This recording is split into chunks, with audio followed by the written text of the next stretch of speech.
colleague Amit, Ravi Gupta on the dais, very senior functionaries, Mr. Pandey and others from the Road Transport Ministry and Ministry of Shipping, the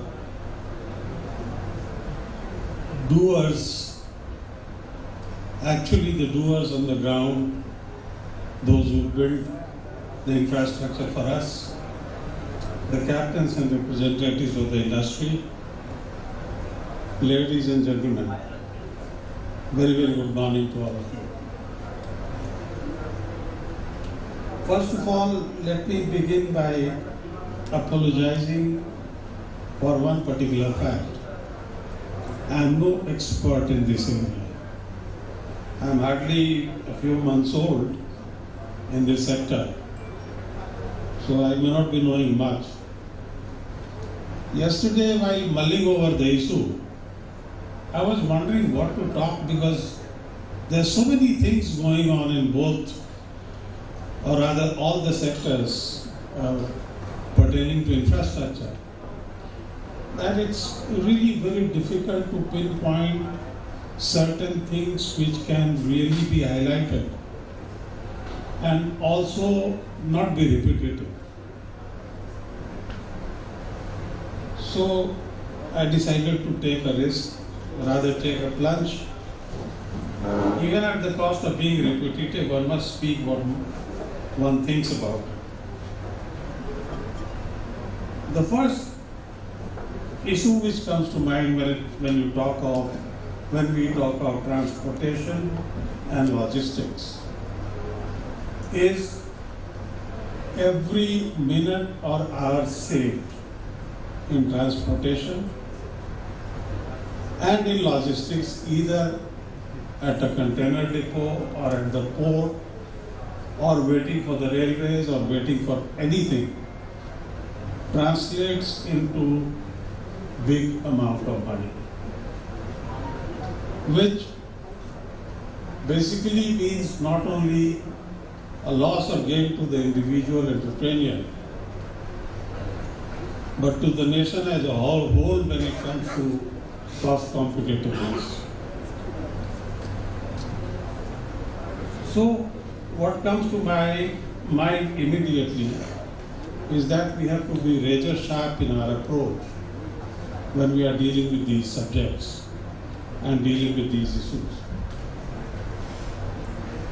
I wouldn't be dwelling much on the railway aspect of it because that's a different domain. Confining myself to the road, the ports and the port rail. And even on port rail aspect I won't talk much because the managing director will be talking to you. And you will find that there is a vision behind the madness which might apparently seem to be, that the port rail is going beyond the ports and now getting into building a long rail line from Manmad to Indore, what Amit referred to, with 6 tunnels and all that hoopla. But the objective is to reduce the burden on the main lines and speed up the transportation of goods with a line dedicated to the goods train traffic, basically decongesting the ports. Now what has happened in the road sector during the last few years? Amit has given you the figures. I would only limit myself by saying that from approximately 52,000 crores in 2014, we'll be hitting about 158,000 crores during the current financial year. We don't expect to cross it, but I don't know what is there in store for us with all the things happening. And this is largely a result of a very dynamic person sitting at the helm of affairs. who thinks on his feet. And he's been the one who has pointed us in the direction, right direction I would say, of finding alternative sources of funding, because the gross budgetary support is always inadequate. To raise resources, even by being unorthodox, follow the models of construction and operation which have been new to this country. HAM and TOT and BOT have been referred to by Amit. Now, these are all ways of raising resources one way or the other, if not directly, indirectly. And towards this, the recent extension of loan of 25,000 crores by SBI to NHAI is a pointer. This is the beginning, and I am sure others will follow suit, and there should be no dearth of resources, at least in the short run. Now, we at the ministry level are both in the road transport as well as in the shipping. We are looking at different methods to improve the process of implementation and operation by bringing in more and more IT-enabled services, introducing geoinformatics in a very, very extensive way. This will help us in fast decision making, to react, or rather to act in time and to react where required, and bring in transparency at every stage of our function.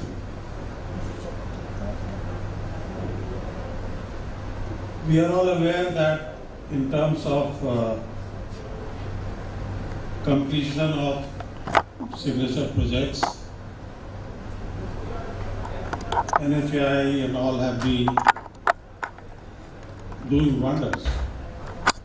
Construction of 135 kilometers long expressway in flat 500 days is not a joke, but it was achieved with the cooperation between the government, NHAI, and those who were involved in actual implementation.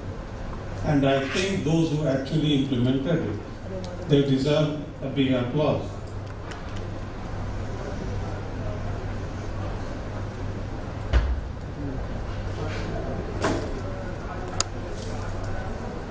Now, there is much to do for optimizing efficiency of freight and passenger movement across the country. Bharatmala has been referred to. We have to develop about 35,000, develop or improve 35,000 kilometers of national highways by 2022, involving big amount of money, 5,35,000 crores. And the actual implementation will start soon, I think within this year, within this financial year. Coming down to the shipping side, with 12 major ports and more than 200 odd non-major ports, we have, apart from 12 major ports, 64 non-major ports involved in export-import cargo, export-import traffic. The major ports have been witnessing a healthy growth of approximately 5% per annum in terms of the handling of cargo and the movement of ships. The turnaround time of ships has been reduced greatly from 96 hours to approximately 64 hours now. But it's not enough. We have to achieve what is the world standard and what is being achieved by the best ports, considered to be the best ports. And for that, it's not only mechanization of the ports, but also the process re-engineering is required.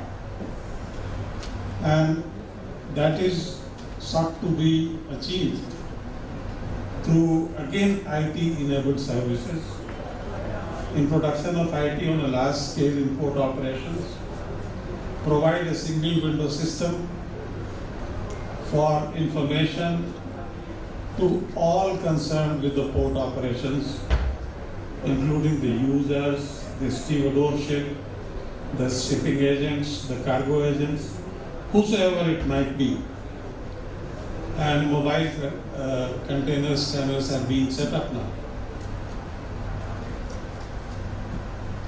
There have been private partnership, public-private partnership terminals at various ports. Earlier, when this concept was introduced, we were not very clear as to how to go about it, nor the operators were very clear as to what the conditions would be. So today we have a situation when the old operators are in trouble. They are facing problems on account of increasing cost of handling, lower profitability, and a whole lot of related issues. This year, though we have revised and made it very easy and transparent for the PPP operators, and whosoever is coming afresh will find a totally different environment. The older ones who have been facing problems, we are trying to address those issues. And we will be in a position to create an environment where they will also be at ease, their profitability ensured, and their activities optimized. With about 14,500 kilometers of possible navigable inland water length, we have already started operations on National Waterways 1 and 2, which is the Ganges and Brahmaputra respectively. Traffic up to Banaras has started. Trial runs have been made. And now the stations, the logistic hubs, which are being created, are going to be thrown open for private sector participation. The Ministry or IWI will not be operating them. It is the private parties which will be operating them. Similarly, the steamers, the boats, up to, I think, 3,000 tons capacity, which can be navigated in these rivers, they will all be operated by the private sector. IWI has been operating some so far, but in the long run we don't envisage that the IWI will be operating these things and will be active in these operations. But the objective is to achieve a desirable share of domestic waterways in the modal mix of transportation from 6% to 12%. And that's the near-term objective. The Sagarmala also envisages industrialization near the ports or in port proximity areas for the betterment of coastal communities, for general employment generation, for making competitive our products which can be exported with lesser cost of transportation involved. Out of the 8.5 lakh crore of investment envisaged in this program, projects worth 2.6 lakh crores have already been awarded. 8,000 kilometers of roads have been planned. and 4,000 kilometers of rail network has been planned. So far, 630 kilometers of rail has been built, and 270 kilometers of road has been completed. The rest, which has been awarded, is in progress, and 15 multimodal logistical parks are under development.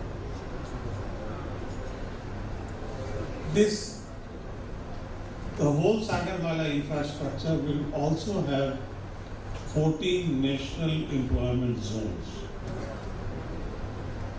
36 industrial clusters, and 2 maritime clusters, involving an expenditure of 4.7 lakh crores. And for your information, Paradip Port Trust has already taken land, including whatever spare land it had, and it has offered to the industries on long-term lease to come and set up industrial units. And similar things are being done by other ports, either in their own land, if they have a surplus land, or they are getting land from the states and they are developing them as industrial parks. And the response so far has been very, very encouraging. So it's an opportunity for the industry, it's an opportunity for everybody in infrastructure industry, anybody involved in building infrastructure. Well, coming to roads, when we talk of the projected 15% CAGR over the next 10 to 15 years, we are basically talking of more and more and better road infrastructure. 20% is the expected growth in the passenger vehicle segment. But here, there is a word of caution that there is likely to be a major disruption in the normal automobile sector, which is again likely to have a major impact on the mechanical engineering, because the internal combustion engine itself might find its existence in danger.